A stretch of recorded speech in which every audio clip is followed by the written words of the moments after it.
Okay, we are at the last part. As you can see, it's kind of a smaller section, just a couple pages at the end of the chapter.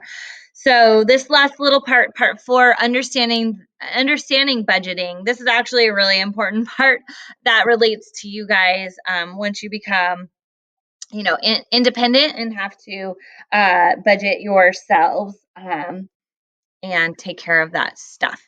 All right, so almost all democracies have seen substantial growth in government in the 20th century. We have a couple economists, Ellen Meltzer and Scott Richard. They argue that government grows in a democracy because of equality of suffrage.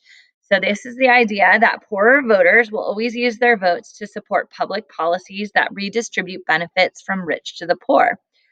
The most rapidly growing expenditures are items like Social Security, Medicaid, Medicare, and social welfare programs, all of which benefit the poor more than the rich. So that's just something to keep in mind. Equality of suffrage, that's something um, that has come up.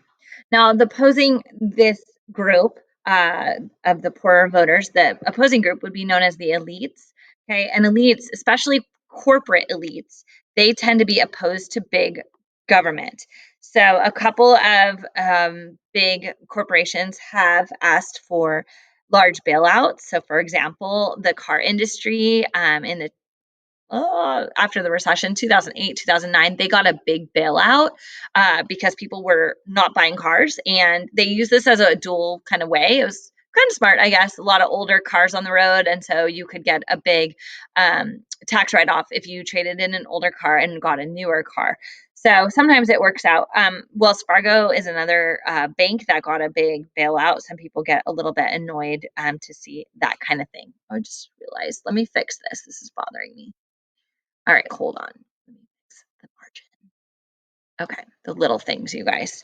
All right, so corporations support a big government that offers them contracts, subsidies, and other benefits. So again, we talked previously about the military-industrial complex. So the defense spending is usually done with independent contractors, like Lockheed Martin, is an example.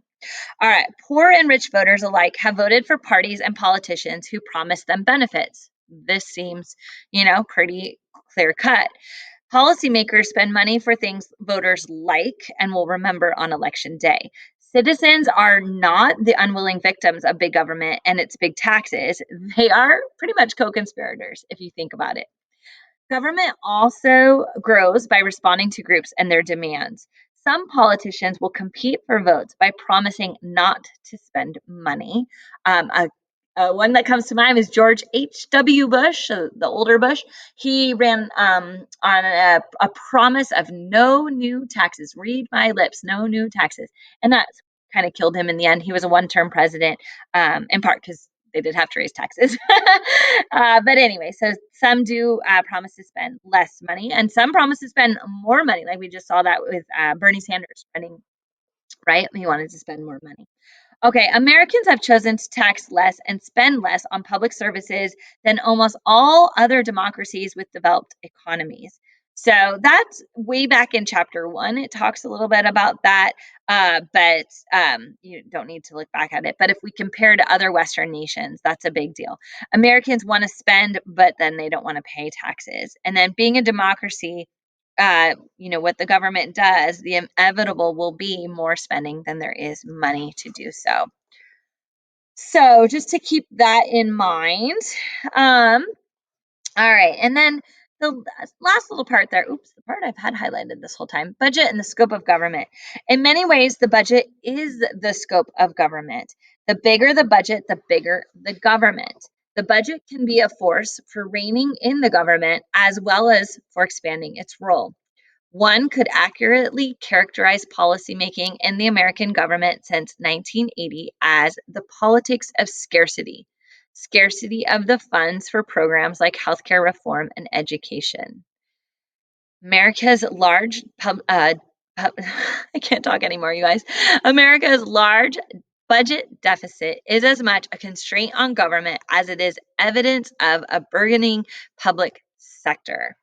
All right. So these are definitely things to keep in mind is that, we hear a lot of people who don't want to pay a lot of taxes, and yet they do. They want certain things. They want nice roads. They want national parks. They want programs, for their kids, things like that. So it's a very tricky balance.